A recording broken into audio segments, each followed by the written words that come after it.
అందరికీ నమస్కారం. జై శ్రీకృష్ణ.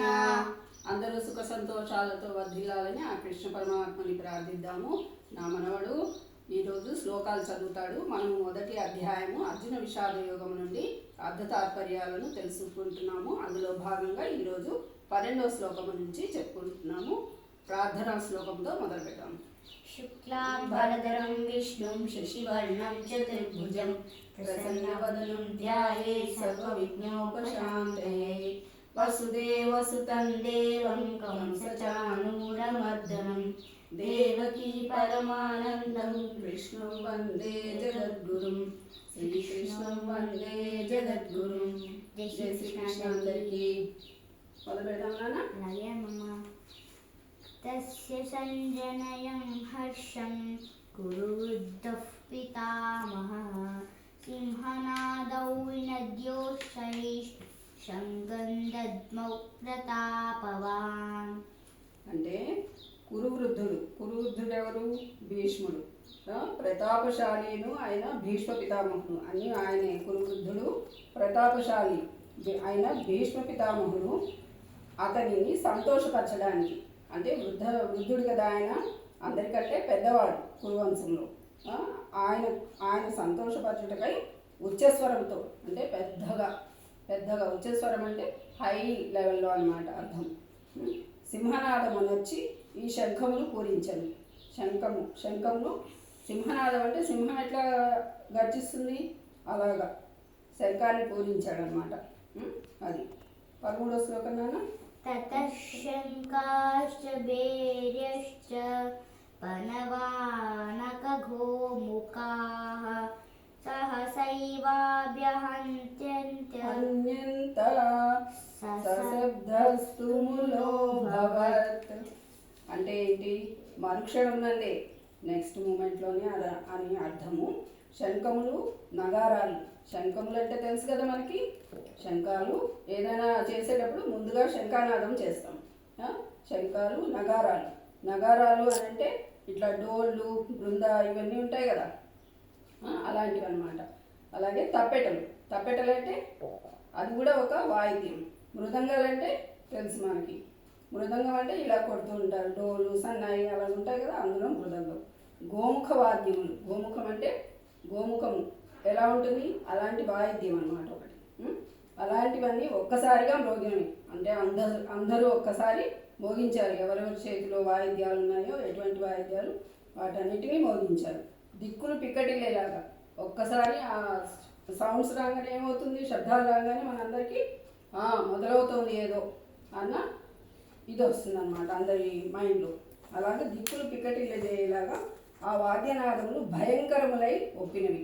భయంగా అందరికీ మొదలవుతుంది అన్న ఒక భయం ఏర్పడింది అన్నమాట మనసులో. అలాగే నెక్స్ట్ శ్లోకం నాన్న 14. తతశ్వేతైర్హయైర్యుక్తే మహతి స్యందనే స్థితౌ మాధవః పాండవశ్చైవ దివ్యౌ శంఖౌ ప్రదద్మతుః. దాని తర్వాత తదనంతరం అంటే ఆ శంఖానాదాల తర్వాత ఏంటి? శ్వేతాశ్వములను, అంటే శ్వేతం అంటే తెల్లటి గుర్రాలు అన్నమాట. అశ్వం అంటే గుర్రాలు అని అర్థం. పూంచిన మహారథముపై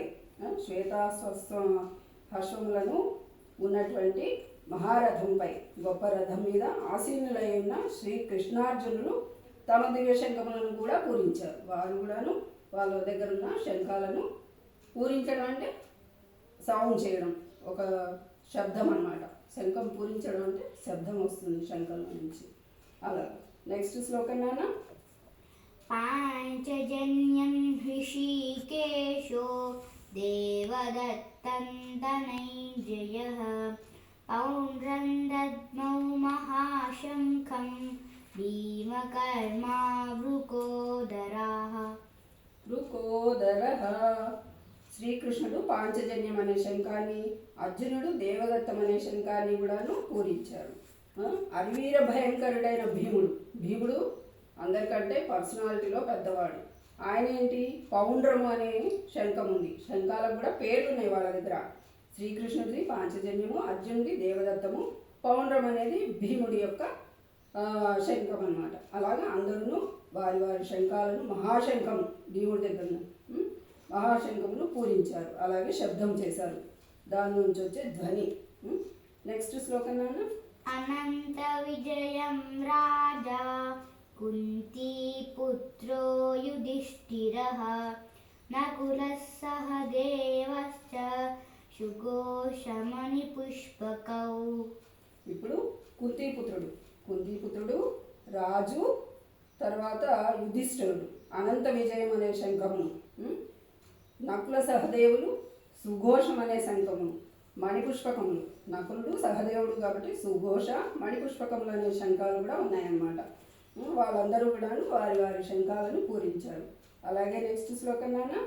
కాశ్యశ్చ పరమేశ్వాసస్ శిఖండీ చ మహారథః దృష్టద్యుమ్నో విరాటశ్చ సాత్యకిశ్చాపరాజితః. ఇప్పుడేంటి?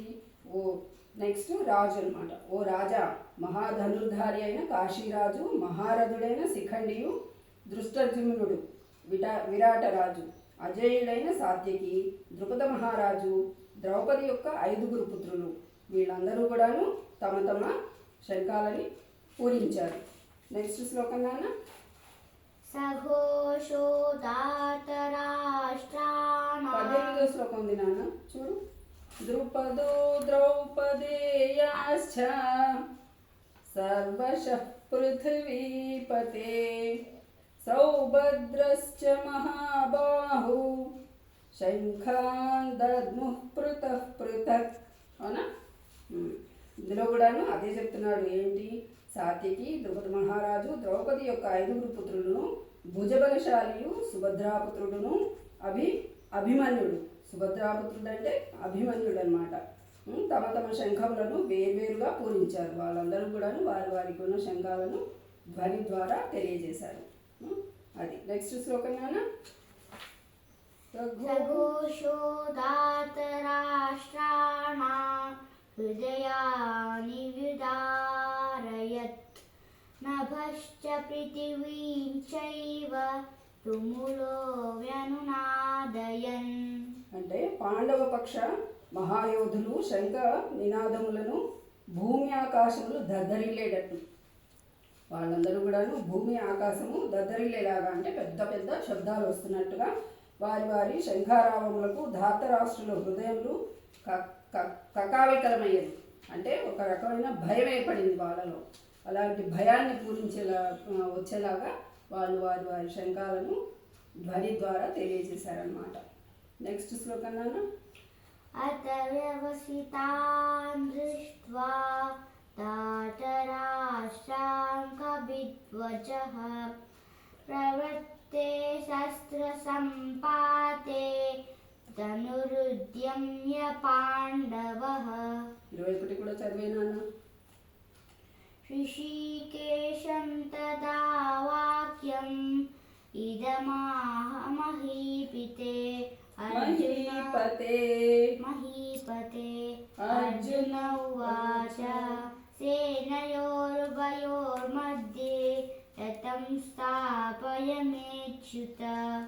అంటే ఈ 2 శ్లోకాలు కలిపి ఒకటే అర్థం అన్నమాట. ఏంటనంటే, ఓ ధృతరాష్ట్ర మహారాజా, పిమ్మట యుద్ధములకై నడుము బిగించి అంటే రెడీగా ఉన్నారనమాట. సమర సన్నద్ధులై ఉన్న ధాతరాష్ట్రులను చూచి కపిధ్వజుడైన అర్జునుడు ధనుస్సును పైకెత్తి శ్రీకృష్ణునితో ఇట్లా నేను ఏమన్నాడు? ఓ అచ్యుత, నా రథమును ఉభయ సేనల మధ్య నిలుపుము. 2 సేనలు, అటు కౌరవులు ఇటు పాండవులు మధ్యలో నించొని ఉంటా నేను, భయపడుతున్నాడు అన్నమాట అని అలాగ నించుండిపోయాడు. ఈరోజు మనం ఈ శ్లోకంతో పరిసమాప్తం చేద్దాము. ముగింపు శ్లోకం చెప్పుకున్నామా నాన్న? ముగింపు శ్లోకము. యోగేశం సచిదానందం వాసుదేవం వ్రజప్రియం ధర్మ సంస్థాపకం వీరం కృష్ణం వందే జగద్గురుం. శ్రీకృష్ణం వందే జగద్గురుం. జై శ్రీకృష్ణ. అమ్మ వర్డ్ని సపోర్ట్ చేయండి, లైక్ చేయండి. ధన్యవాదాలు.